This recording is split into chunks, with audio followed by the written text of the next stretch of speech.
నేను ఇక్కడ ఉన్న రాజకీయ నాయకుల గురించి మీకు అడుగుతాను, మీకు వాళ్ళ గురించి ఏవైతే ఒపీనియన్ ఉందో చెప్పండి. తప్పకుండా చెప్పేస్తాను. ఇప్పుడు బీఆర్ఎస్ పార్టీ నుంచి పుట్టమధు గారు, ఇంకొకటి కాంగ్రెస్ పార్టీ నుంచి శ్రీధర్ బాబు గారు ఉన్నారు కదా, వాళ్ళ గురించి మీకు క్వశ్చన్ అడుగుతాను. సో ఇప్పుడు పుట్టమధు గారు ఎలాంటి వ్యక్తి? పుట్టమధు ఎలాంటి వ్యక్తి అంటే వారు కూడా కొన్ని శివకార్యక్రమం చేశారు. వాళ్ళకు ఒకసారి ప్రజలు అవకాశం ఇచ్చింది, ఎమ్మెల్యేగా గెలిచారు. తర్వాత 3 టర్ముల వాళ్ళు ప్రజలు తిరస్కరించింది. ఎందుకు అంటే మంచి సేవలు ఏమైనా చేయకపోవడం వల్లనే? ఎందుకంటే 10 సంవత్సరాలు 2 సార్లు టీఆర్ఎస్ ప్రభుత్వం వచ్చింది కాబట్టి, అయితే ప్రజలకు ఆశించిన మేరకు పనులు కాలేదని తిరస్కరించింది. పుట్టమధు గారిని అందుకే ఓటు వేసి గెలిపించలేకపోయారు. ఓకే, ఇప్పుడు శ్రీధర్ బాబు గురించి, శ్రీధర్ బాబు గారి గత ఎన్ని ఇయర్స్ నుంచి ఆయన గెలుస్తూ వచ్చారు? శ్రీధర్ బాబు గారు ఇప్పటికే 5 సార్లు గెలవడం జరిగింది. ఆయన వ్యక్తిత్వం ఎలాంటిది? శ్రీధర్ బాబు వ్యక్తిత్వం ఎట్లా అంటే ప్రజలతోటి ఎవరితోటైనా ప్రేమగా ఉంటాడు.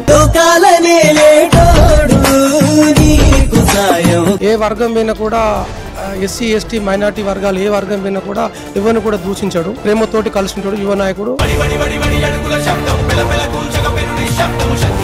అత్యంత వరకు ఈ ప్రాంతంలో అభివృద్ధి చేయాలనే ఆలోచనతో వచ్చిండు. ఇప్పుడు శ్రీధర్ బాబు గారి గురించి ఇప్పుడు చాలా మంది నేను బయట తీసుకున్న విషయం ఏంటంటే, ఆయన గురించి చాలా పాజిటివ్ గా చెప్తారు, అందరికీ అందుబాటులో ఉంటారు, ఏమైనా అవసరం ఉన్నా త్వరగా హెల్ప్ చేస్తాడని విన్నాను నేను. సో మీరు దీనికి ఏమంటారు? శ్రీధర్ బాబు గారి దగ్గర పోతే సాధ్యంత వరకు అయితే హెల్పింగ్ నేచరే ఉన్నది. ఎవరిని కూడా ఇబ్బంది పెట్టలేదు. ఈ ఇన్ని సంవత్సరాలు ఇబ్బంది ఏం పెట్టలేదు. ప్రతి ఒక్క కమిటీ, మా ఇక్కడ కొయ్యూరులో కూడా మా నాయబ్రహ్మ కమిటీ కూడా 3 గుంటల ల్యాండ్ ఇచ్చారు. అన్ని వర్గాలకు కూడా ప్రేమతోటే ఉంటాడు. రాజకీయంగా చదువుకున్న విద్యావంతుడు కాబట్టి ఈ ప్రాంతాన్ని కొద్దిగా డెవలపింగ్ చేయాలి. ఖచ్చితంగా ఈ ప్రాంతాన్ని ఎస్సీ ఎస్టీ బలహీన వర్గాల నిరుద్యోగుల విద్యార్థులకు ఒక పారిశ్రామిక లాంటిది, ఇక్కడ కంపెనీ లాంటిది కాటారంలా ఒకటి స్థాపిస్తే కొంతమంది ఒక 30-40 వేల విద్యార్థులు ఒక ఉపాధి కల్పించిన వారైతారని నేను స్థానిక ఎమ్మెల్యే గారికి విజ్ఞప్తి చేస్తున్నాను.